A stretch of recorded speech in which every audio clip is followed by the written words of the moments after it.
where we'll embark on a life-changing journey of discovering the subtle yet powerful ways God guides us every day. In a world full of noise, distractions, and chaos, we often miss the quiet whispers and hidden blessings He sends our way. But today we'll explore how God speaks to us in the stillness, how He uses roadblocks to protect us, how faith grows in the storms of life, and how we can prioritize what truly matters. Are you too caught up in the hustle of daily life, always seeking clarity in the chaos? We'll look at Elijah's encounter with God on Mount Horeb, where he discovered that God's voice often comes as a gentle whisper amidst the noise. Have you ever faced roadblocks that seemed like failures, only to realize later they were divine protection? Just like Balaam's donkey saved him from danger, life's setbacks can guide us toward God's greater purpose. We'll also delve into the story of Peter walking on water, where fear made him sink, teaching us that faith is the key to overcoming life's storms.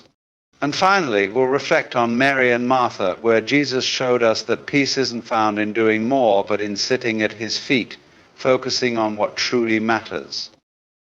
If you've ever felt overwhelmed by life's pressures, or if you've struggled to hear God's voice in the midst of it all, this video will offer you the clarity and peace you've been seeking.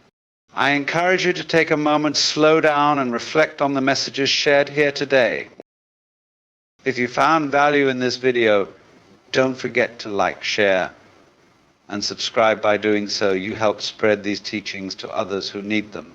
And leave a comment to share your thoughts. What are the roadblocks, storms, or moments of peace you've encountered in your life? Let's connect and support each other in our spiritual journeys. In a world brimming with noise, distractions, and chaos, how often do we pause long enough to hear what truly matters? We live surrounded by clamor, the endless notifications, the buzz of conversations, the relentless pressure to do more, achieve more, and be more.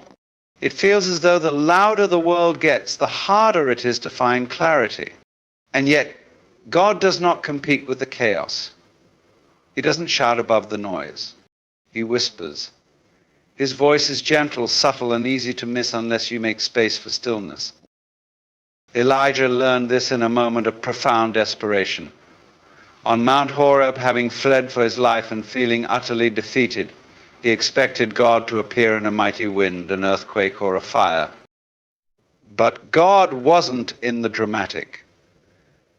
Instead, His presence came in a whisper, soft and nearly imperceptible, 1 Kings 19:11-13. Imagine standing there waiting for grandeur and finding instead a quiet voice that demanded your full attention. How many of us miss that whisper in our own lives? How many times have we overlooked the subtle ways God tries to guide us because we were searching for something louder, something more obvious? This is where the mistake lies. We often assume that God's direction will come in grand, unmistakable ways, a booming answer to our prayers, a miracle that leaves no room for doubt, or a sign so large it's impossible to ignore. But God's whispers come in the quiet moments, a sudden sense of peace amidst turmoil, an unexplainable nudge to call someone, or a fleeting thought that feels like a spark of clarity. These are not coincidences, they are divine nudges meant to guide you, comfort you, and remind you of His presence. In daily life, this can feel frustrating. We crave clear answers, especially when we're overwhelmed. When your mind is racing with deadlines, relationships, and an endless stream of worries, the idea of sitting quietly to hear a whisper might seem impossible. But that's the paradox. The more noise you surround yourself with, the harder it becomes to hear. You might even find yourself thinking, why isn't God answering me? When in reality, He's been speaking all along, you just weren't still enough to notice. To create space for this stillness, you need to be intentional. The morning is often the best time because the world hasn't fully awakened and your mind hasn't yet been consumed by the day's demands. Start with just a few minutes. Find a quiet place, turn off your phone, or just sit in silence. Close your eyes if it helps and simply ask, God, speak to me. Don't expect thunderous revelations, just be present. The first time you do this, your thoughts might race even more. You'll think about what's next on your to-do list, a conversation you had yesterday, or a worry that's been weighing on you. That's normal. The key is to gently bring your focus back to the silence and the presence of God. Over time, you'll notice something extraordinary. Those whispers will become clearer. You'll begin to sense God's guidance in ways you never have before. That fleeting thought to check on a friend might lead to a conversation that changes their day or yours. That sense of peace in a moment of stress might give you the strength to face a challenge you thought you couldn't handle. It's in these quiet, seemingly small moments that God reveals His will for you. The danger, of course, is falling back into old habits. It's easy to let the noise take over again, especially when life gets busy. You might think, I don't have time to sit quietly today. I'll do it tomorrow, but tomorrow becomes the next day. And the next day becomes never. This is where discipline comes in. Listening for God's whisper isn't a one-time act, it's a daily practice. It's a commitment to prioritize His voice over the noise of the world. Think of it this way, if you had a friend who only whispered, you'd lean in close to hear them, wouldn't you? You'd focus all your attention on their words because you know the whisper holds something important. God's voice is no different. His whispers are not an indication of His distance, but of His intimacy. He wants you to come closer, to quiet your mind and draw near to Him. So, how do you avoid missing His whispers? Begin by examining your habits. How much of your day is spent in noise, literal or figurative? Are you filling every quiet moment with distractions, or are you making room for stillness? Reflect on the times when you felt that nudge or moment of clarity and ask yourself if you acted on it or dismissed it as coincidence. The truth is, God is always speaking. The question is whether we are willing to listen. If you take the time to quiet your heart, to pause in the chaos, and to lean into the silence, you might find that the answers you've been searching for were there all along. Life is full of moments where the path you thought was right suddenly becomes blocked. You push forward with determination, only to find yourself met with obstacle after obstacle. It's frustrating, isn't it? You begin to question everything, your decisions, your abilities, even God's presence. But what if these roadblocks are not the enemy? What if they are divine interventions designed to save you from unseen dangers? Consider the story of Balaam and his donkey, Numbers 20:21-33. Balaam was determined to pursue his own path, blind to the angel of the Lord standing before him, ready to strike him down. His donkey, however, saw the danger and refused to move forward. Balaam, in his frustration, lashed out at the animal, failing to realize it was protecting him from certain destruction. Finally, God opened Balaam's eyes, and he saw the truth. The obstacle wasn't there to harm him, but to save him. This story isn't just about Balaam, it's about all of us. How often do we push against the barriers in our lives, convinced they are holding us back, when in reality they are keeping us safe? A missed job opportunity might feel like a devastating loss, but what if that job would have led you away from God's plan? A failed relationship might leave you heartbroken, but what if it was protecting you from years of pain? Delayed plans might seem like wasted time, but what if God is aligning things perfectly in the background? The mistake is in resisting these roadblocks with frustration, anger, or despair. When things don't go your way, it's natural to ask, why is this happening to me? But the better question is, God, what are you protecting me from? This shift in perspective changes everything. Instead of seeing setbacks as failures, you begin to see them as divine guidance. To embrace this mindset, you must first surrender your need for control. This is perhaps the most challenging part, because we are wired to believe that we know what's best for ourselves. But God's vision is infinitely greater than ours. He sees the dangers we cannot, just as the donkey saw the angel that Balaam couldn't. Trusting in His plan requires humility, a willingness to let go of your own understanding and lean into His wisdom. When you encounter a roadblock, pause. Instead of reacting with frustration, take a moment to reflect and pray. Ask God for discernment. What is this obstacle teaching you? What might it be protecting you from? And where might God be redirecting you Often the answer isn't immediate, but with time and patience, the purpose becomes clear. Imagine this: you're driving down a road and suddenly there's a detour sign. You're annoyed because it's going to take you longer to reach your destination. But what you don't know is that the main road ahead has collapsed. That detour, as inconvenient as it feels, is saving your life. God's roadblocks work in the same way. They redirect you to the safer, better path, even when it's not the one you planned. The key is to trust that God's timing and his plans are perfect. Jeremiah 29:11 reminds us of this truth. For I know the plans I have for you, declares the Lord, plans to prosper you and not to harm you, plans to give you hope and a future. It's a promise that even when life doesn't make sense, God is working for your good. So how do you avoid the mistake of fighting against roadblocks? First, recognize them for what they are, opportunities for protection and redirection. Second, seek God's guidance through prayer and reflection. And finally, embrace patience. Just as Balaam's eyes were eventually opened to see the angel, God will reveal his purpose for the obstacles in your life if you're willing to wait and trust him.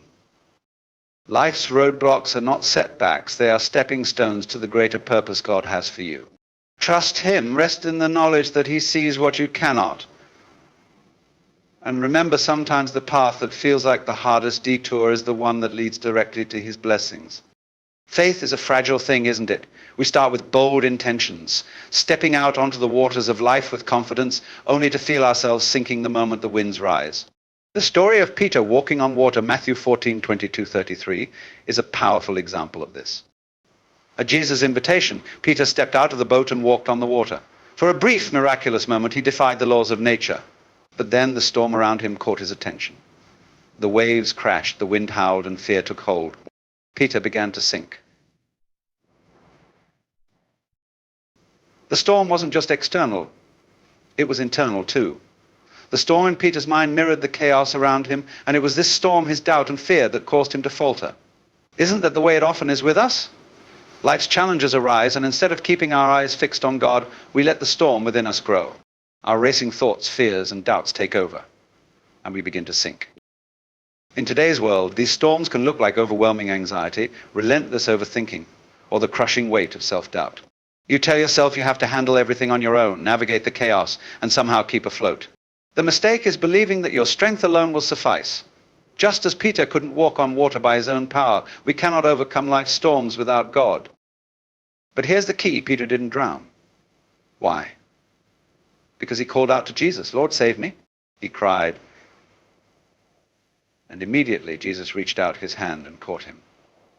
Peter's mistake wasn't in stepping out onto the water, it was in losing focus.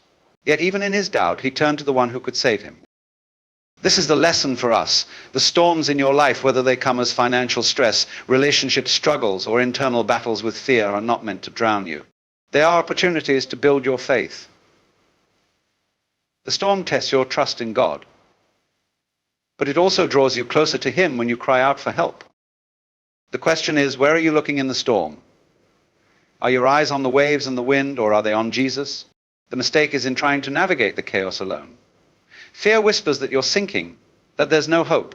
Faith tells you to look up and call out to the one who commands the wind and the waves. Faith isn't about pretending the storm doesn't exist. It's about trusting that God is greater than the storm. When Peter focused on Jesus, he walked on water. When he focused on the storm, he sank. The same is true for you. Fix your gaze on God and watch as your internal storm begins to calm. But how do you do this in the midst of chaos? Start each day by anchoring yourself in prayer and scripture. When the storm hits, take a moment to pause and breathe. Instead of reacting to the chaos, turn inward and call out to God. Say, "Lord, save me," and trust that his hand is already reaching out to catch you. Remember, faith doesn't eliminate the storm, it shifts your focus. When you trust God, the storm loses its power to control you. Like Peter, you may falter, but God's grace is sufficient. He won't let you drown. The next time you feel the storm rising within you, take heart in this truth. The one who calms the seas walks with you. Trust him, call out to him, and know that no matter how strong the winds or how the waves, his power is greater. With faith, the The storm becomes not a threat, but a reminder of his strength and your dependence on him. In a world obsessed with productivity, the story of Martha and Mary, Luke 10:38-42, is a gentle yet profound reminder of what truly matters. Jesus visited their home, and while Martha busied herself with preparations, Mary chose to sit at his feet, fully present, soaking in his words. Frustrated, Martha asked Jesus to intervene, but his reply was unexpected. Martha, you are worried and upset about many things, but few things are needed, or indeed only one. Mary has chosen what is better, and it will not be taken away from her. This scene is deeply convicting. Like Martha, we often equate busyness with worthiness. The endless to-do lists, the need to achieve more, the pressure to meet every demand our subconscious drives us to overcommit, chasing a sense of fulfillment that always feels just out of reach. Yet Jesus gently redirects us, few things are needed, or indeed only one. The mistake lies in prioritizing the urgent over the important. We live in a culture that glorifies hustle, where slowing down feels like falling behind. But busyness doesn't equal purpose, and activity doesn't guarantee peace. Martha's intentions weren't wrong. She wanted to serve Jesus. But in her striving, she missed the opportunity to simply be with him. How often do we do the same? We fill our days with tasks, hoping to find meaning and accomplishment while neglecting the quiet moments where God's presence waits for us. To avoid this mistake, take a step back and evaluate your priorities. Ask yourself, am I chasing what the world deems important, or am I choosing what God values? Like Mary, make the deliberate choice to sit at his feet. This doesn't mean abandoning responsibilities, but rather approaching them from a place of peace and purpose. Start your day with him not as another item on your checklist, but as the foundation for everything else. Read his word, pray, and listen. Let his presence center you. In your daily life, the power of choosing what matters might look like saying no to an overpacked schedule to spend time with your family. It could mean setting aside your phone to engage in heartfelt prayer. It's in the moments of intentional stillness that you find clarity and strength. When you focus on what matters most, your relationship with God, everything else falls into place. This doesn't come naturally. The world will pull you toward distractions, urging you to do more, achieve more, and prove your worth. But remember, Jesus didn't command Martha's busyness. He praised Mary's stillness. Peace doesn't come from doing more. It comes from being fully present with God. By choosing what matters, you'll discover a life not ruled by chaos, but by purpose. You'll find that the frantic striving for more fades in the light of his peace. And in those moments of surrender, you'll understand the truth of Jesus' words. Come to me, all you who are weary and burdened, and I will give you rest, Matthew 11:28. Let go of the noise and the urgency. Choose him. Choose what truly matters. Thank you for joining me on this journey of uncovering the peace and purpose that come from choosing what truly matters. If this message touched your heart, don't forget to like, share, and subscribe. Your support helps spread this light to others. And please leave a comment below. I'd love to hear how you're choosing what matters most in your life.